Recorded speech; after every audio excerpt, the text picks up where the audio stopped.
Assalamualaikum warahmatullahi wabarakatuh. Perkenalkan, nama saya Afis Pratama. Di sini saya akan mengampu mata kuliah Manajemen Inovasi dan Teknologi. Perlu diketahui bahwa mata kuliah ini nantinya akan membahas tentang perkembangan teknologi dan pemanfaatannya untuk peningkatan daya saing suatu organisasi, perusahaan, atau negara.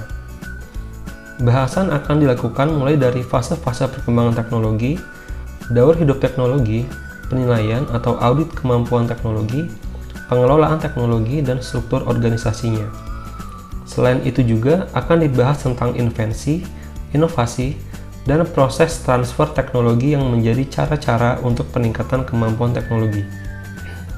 Capaian pembelajaran yang diharapkan dari mata kuliah ini adalah yang pertama, mahasiswa mampu menerapkan pemikiran logis, kritis, sistematis, dan inovatif dalam konteks pengembangan atau implementasi ilmu pengetahuan dan teknologi yang memperhatikan dan menerapkan nilai humaniora.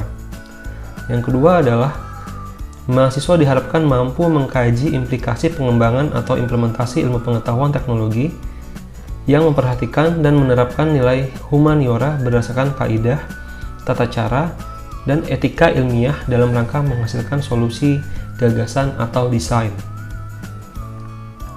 Lalu, di sini akan ada 16 pertemuan yang akan kita pelajari bersama nantinya. Materi pembelajarannya yaitu, pada pertemuan pertama akan dibahas tentang kontrak perkuliahan, yaitu yang sedang kita bahas dalam kesempatan ini.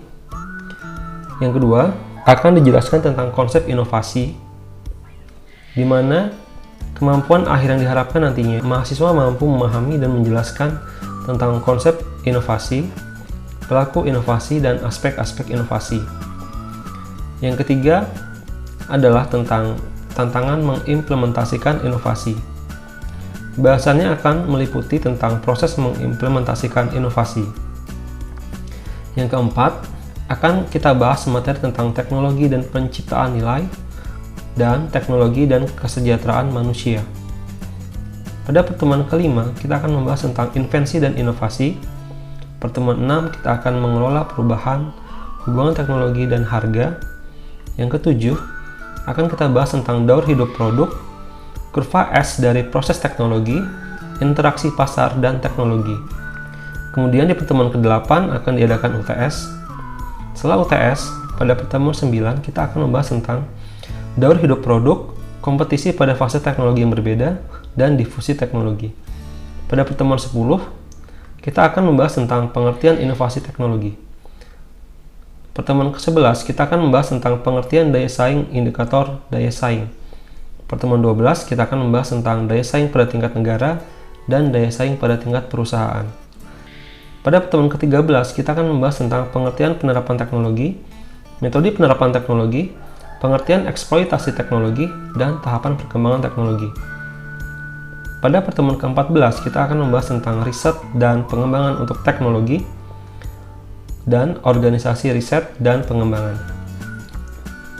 Pertemuan ke-15 akan dibahas tentang pengertian transfer teknologi dan klasifikasi transfer teknologi. Lalu untuk yang pertemuan terakhir akan diadakan UAS. Kemudian referensi yang dapat mahasiswa pakai selama perkuliahan ini adalah mahasiswa dapat menggunakan bukunya dari Bala SK. Bukunya cukup lama namun masih relevan dengan kondisi saat ini, yang berjudul The Effective Management of Technology. Kemudian ada buku dari Khalil Tarek yang berjudul tentang Management of Technology. Kemudian ada juga dari bukunya Martin tentang Managing Innovation and Entrepreneurship, dan bukunya Porter tentang The Competitive Advantage of Nation. Untuk referensi tidak dibatasi pada buku-buku yang sudah saya jelaskan tadi, namun mahasiswa bebas untuk mencari referensi dari sumber-sumber lain. Mungkin itu yang dapat saya jelaskan tentang kontrak perkuliahan mata kuliah Manajemen Inovasi dan Teknologi. Kita akan bertemu pada pertemuan berikutnya, yaitu tentang konsep inovasi. Wassalamualaikum warahmatullahi wabarakatuh.